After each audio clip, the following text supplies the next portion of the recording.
Welcome to Peak, a growth sport production that explores the power of culture on organizational performance.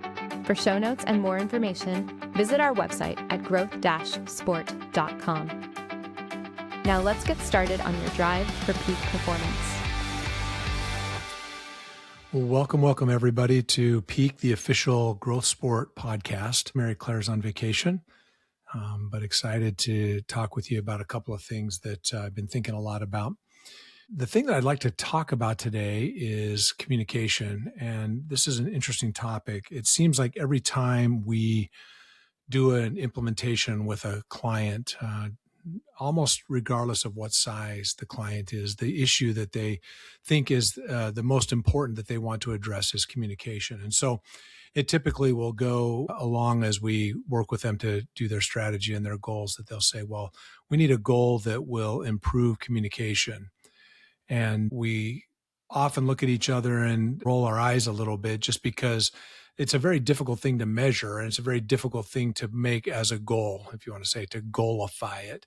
But what happens is that the customer wants to improve that communication, and they would like to make sure that things get better with respect to the communication in their business. But as we mentioned, that's a tough goal to measure. It's hard to know exactly when communication is improving and when it's not. But the challenge is real. A couple of podcasts ago, we mentioned that only 2% of the front line indicated that they knew what the strategy of the organization was. Now, if you think about that, that's incredibly telling. If on the one hand, you have a situation where leadership has been communicating the strategy, and on the other hand, the front line, only 2% know what that strategy is, there's a big disconnect. And this is an ongoing problem. We get this a lot, and it usually stems from the workers wanting to know more about what's happening at the leadership level of the organization. They want to know more about the strategy. They want to know more about the decisions and the direction and everything that's happening, so that they can better apply it to what they're doing in their day-to-day work. One of the challenges in this is the communication of the strategy feels clear and transparent to leadership when it's not to the front line. And the reason that it's not is because it's not been communicated sufficiently, either in volume or in transparency. I'll say specificity. So if I, as a leader, have not gone through the process of communicating in detail to the front line what the strategy is, more than once. Now, how many times? Well, the problem is that many times what happens in an organization, and you can test yourself and see if this is true in your organization, is that, if you do this one time, and you roll it out, and this is kind of on the rollout. So you've spent a lot of time with your senior team, you've developed that strategy, you understand what the strategic intent is, what the objectives are, and then you go out to your people, and in one time, maybe this is in a company meeting of some sort, and you say, here's what the strategy is, and here's where we're going and what we're trying to accomplish. Many leaders feel like that's sufficient, like I've done my job. And the problem is that one time through is not nearly enough. In fact, there's some great research that suggests that if a person hasn't heard it at least 7 times, then there's no hope of them really internalizing and bringing that into their day-to-day operational life.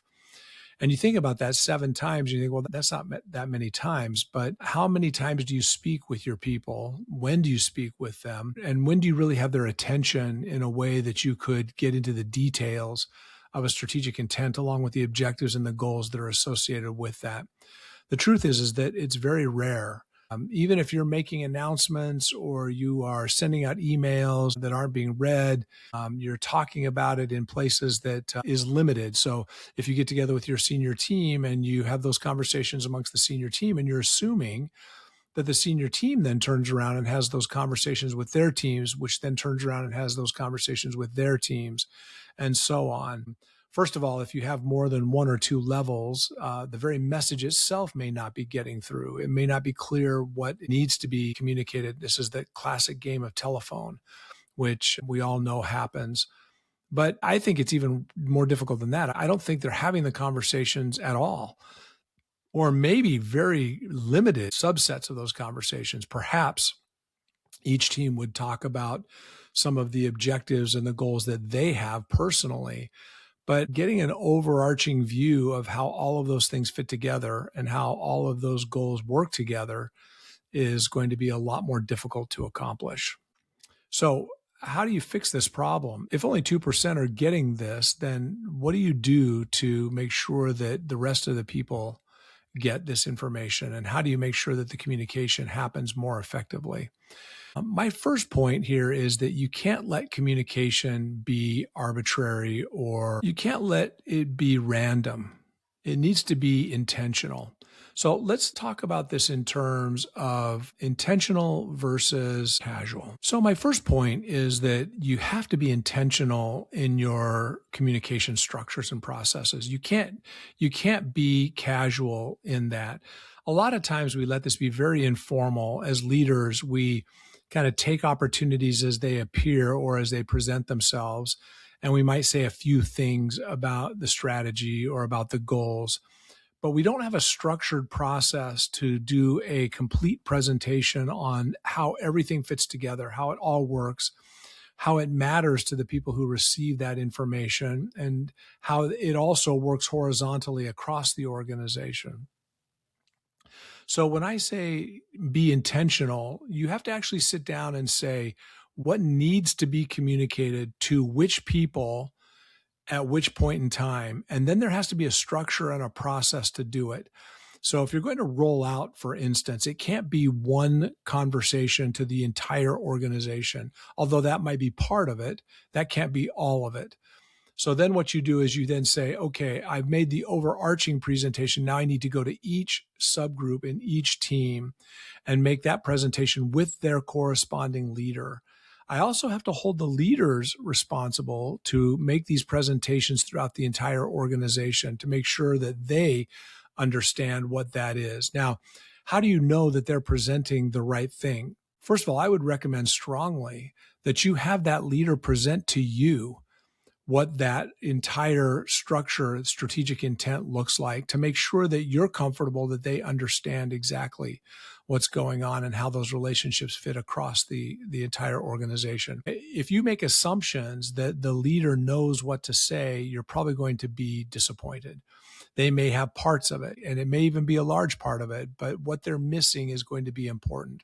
So I would make sure that your senior team can do that presentation as well as you can do that presentation. They understand it as well as you understand it. Then I would talk about how they do the same thing for their sub leaders. And again, depending on how many layers are in the organization, you might have to do this 2 or 3 or 4 times. But you want to make sure that the people who are making the presentation to the front line can do it as well as you could do it if you were making that presentation to the front line. Now, you can also do subgroup meetings where you bring different teams together and you make the presentation. But in general, it will be stronger if your lieutenants and those that are reporting to you can make the same presentation that you can make. So I recommend strongly that you work with them to be able to make that presentation. Next is frequency. I don't think that once is enough. Even if you then subdivide this and do this throughout the rest of the organization, one time won't be sufficient. So there needs to be a calendar set up for those conversations to happen more than one time. And probably 3 or 4 times is the right number, at least to get started. Now, that's how you can transfer the information, but how do you get the information embedded deeply within the operational structure of the organization? If your strategic intent doesn't get to the front line's operational processes, then ultimately it won't really have mattered. They might know it intellectually and they might understand it intellectually, but if they've not implemented and integrated it into their processes and into the operations, it's not going to have the impact that you want as a leader. So after the first step of communicating and transferring the information, the second step is to get it embedded deeply within the operational processes. This requires its own process. And what you're really trying to do is make sure that when people are deciding what they do on a regular basis, that they are incorporating all of that knowledge and ideas into their decisions about what they do in order to achieve their goals. We think that this is best done through a weekly accountability process. And let me just explain how that process works.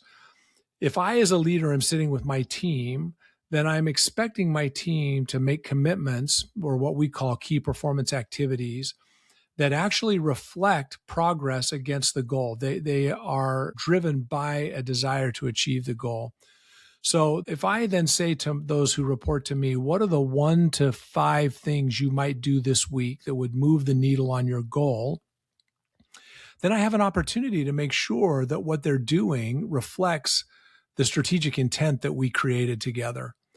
And if it doesn't, then I have an opportunity to say, how is that going to move the needle on the goal?